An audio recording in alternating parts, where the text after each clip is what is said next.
চৌগাছার বয়রা জুড়ে মেঘ জমল ভারী, ৭১-এর আকাশ জুড়ে মরণ খেলা জারি। শত্রু সেনার সেবার জেটোই দিচ্ছে হানাডানা, বাংলার বুক রুখে দাঁড়ায় মানবে না হার মানা।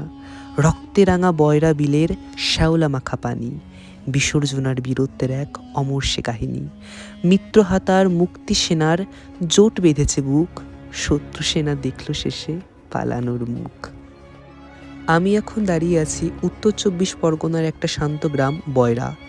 না, আজ এখানে যুদ্ধ নেই, কিন্তু ১৯৭১ সালের ২২শে নভেম্বর এই জায়গায় শুরু হয়েছিল আকাশপথে যুদ্ধ, যা বদলে দিয়েছিল ইতিহাস।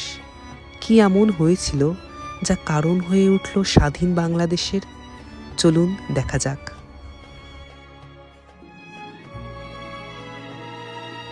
সালটা ১৯৭১। পূর্ব পাকিস্তানে তখন আগুন জ্বলছে। মুক্তিবাহিনী এবং স্থানীয় মানুষদের সহায়তায় ভারতীয় সেনাবাহিনী পাকিস্তানের অধিকৃত গরিবপুর অঞ্চলটিকে দখল করে। ২১শে নভেম্বর রাত ভারতের কাছে স্থলপথে পরাজিত হলো পাকিস্তান বাহিনী। তারা বুঝতে পারল এই গরিবপুরকে ফিরে পাওয়ার একমাত্র উপায় হলো আকাশপথে গোপনে হামলা।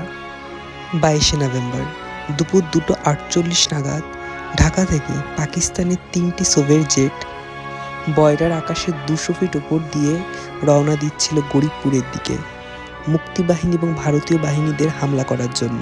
ঠিক তখনই বয়রার আকাশে রেডার সিস্টেমে ডিটেক্টেড হয় এই ৩টি অচেনা সোভিয়েত জেট। আর মাত্র ৩ মিনিটের মধ্যেই ২:৫১ নাগাদ ভারতের দমদম থেকে ৪টি গ্রেনেডস ধেয়ে আসে এই সোভিয়েতগুলিকে পরাস্ত করার উদ্দেশ্যে, এবং শুরু হয় সেই বয়রার আকাশে ঐতিহাসিক এয়ার ব্যাটেল। পাকিস্তানের সোভিয়েতগুলির মুখ্য পরিচালক ছিলেন এয়ার চিফ পারভেজ মেহেদি কুরেশি। অপরদিকে ভারতের তরফ থেকে ছিলেন উইং কমান্ডার আন্দ্রেও মেসি। বয়রার আকাশে ভারতের এই ৪টি গ্রেনেডস ২টি সেকশনে ভাগ হয়ে যায়। প্রথম সেকশনে ছিলেন উইং কমান্ডার আন্দ্রেও মেসি এবং SF স্বরাজ। সেকেন্ড সেকশনে ছিলেন ফ্লাইট লেফটেন্যান্ট M.A. গণপতি এবং ডোনাল্ড লেজার। M.A. গণপতি এবং ডোনাল্ড লেজার যথাক্রমে 30mm ক্যানন ফায়ার করে পাকিস্তানের ২টি সোভিয়েতকে পরাস্ত করে, কিন্তু একটি সোভিয়েত, যার উইং কমান্ডার ছিলেন চৌধুরী, তিনি ভারতের আকাশপথ ত্যাগ করে পাকিস্তানে প্রবেশ করতে সক্ষম হন। শেষ পর্যন্ত পাকিস্তানের ২জন উইং কমান্ডার মেহেদি কুরেশি এবং খিলাল আহমেদকে ভারতের বাহিনী আটক করে। প্রকৃতপক্ষে ১৯৭১ সালের ২০ এবং ২১শে নভেম্বরে সংঘটিত বয়রার বিমান যুদ্ধ ছিল এক শুভ সূচনা ১৬ই ডিসেম্বরের বাংলাদেশের বিজয় উৎসবের। আমরা এখন দাঁড়িয়ে আছি বয়রার সে সীমান্ত অঞ্চলে, যেখানে ইতিহাস এখনও তার ছাপ রেখে গেছে। এখনও সেখানে দেখা মেলে সেই নদীর, যে নদী পারাপার হয়ে বহু শরণার্থী ভারতে এসেছিল।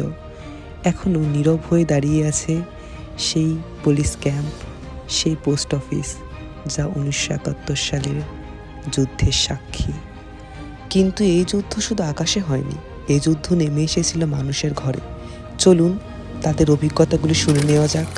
হয়েছিল পাকিস্তান এবং ভারতবর্ষে, তাই তো বিমান পথের যুদ্ধটা, তখন এখানকার মানুষরা কতটা ইনভলভ ছিল সে যুদ্ধে, বা আপনার আতঙ্ক, তখন তো মানুষের যুদ্ধ মানে তো আতঙ্ক, সে আতঙ্ক জেরে এখান থেকে মানুষ মানে তখন কি করছিল, যে এখান থেকে পালিয়ে গেছিল নাকি ভারতের বাহিনীর সঙ্গে যুদ্ধে নেমেছিল? ভারতের বাহিনীতে যুদ্ধে নামিনি, কিন্তু এটাকে পালাই হলো। আমরা বাংলাদেশ থেকে এই জায়গায় এসেছিলাম, মালিদায় এসেছিলাম প্রথম, মালিদা থেকে আমরা এই জায়গায় চলে আসি। আচ্ছা, এখানে থেকে দেখি কি হয়, এইরকম একটা ব্যাপার। তারপর যুদ্ধের সময় ট্রামগুলো এই রোড দিয়ে নদী পার হয়ে গিয়েছে, ব্রিজই করেছিল, আছে পাম্পের ব্রিজ, পাম্প দিয়ে বেলুন দিয়ে পাম্প দিয়ে ওপারে যায়, প্লেন ঘাটি করেছিল। আচ্ছা, ওই জায়গায় যুদ্ধের প্লেনের নাম তো আমরা দেখতেও গিয়েছি, প্লেন এদিকে প্লেন নামছে। তারপরে যখন বোম পড়ে এই গোলপুকুরি পরপর ৩টে বোম পড়ে, তখন আমরা ওই জায়গা থেকে ফিরে দৌড় মারি। পরে যুদ্ধ মানে যখন শান্ত হয়ে গেল, কিন্তু মানুষ তো মারা গেছিল অনেক, বহুত মানুষ মারা গিয়েছে, মানুষ মারা, এখানকার লোকাল মানুষরা মারা গিয়েছে যুদ্ধের কবলে পড়ে।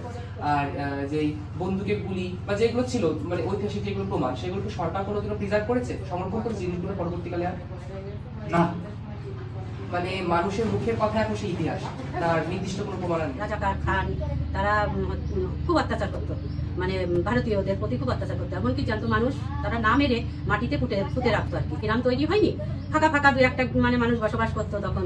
তারপরে তো হচ্ছে স্বাধীনতার পর তারপরে মানুষ সব এসছে, গ্রাম শুরু হয়েছে। 71 পরে। হ্যাঁ 71-এর পরে।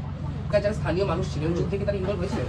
হ্যাঁ আছে, ইনভলভ একজন বেঁচে আছে, তার নাম হচ্ছে মনা ঠাকুর, জয়দেব ঠাকুর। তারা পুরো মানে সে যুদ্ধক্ষেত্রে তারা এরকম মানে যোগ দিয়েছে এরকম, ওই মুজিবারের সঙ্গে। আমি 1971 দেখিনি, কিন্তু এই মানুষগুলোর চোখে তাকিয়ে এই মাটিতে দাঁড়িয়ে বুঝেছি যুদ্ধ মানে শুধু জয় নয়, যুদ্ধ মানে ক্ষতি।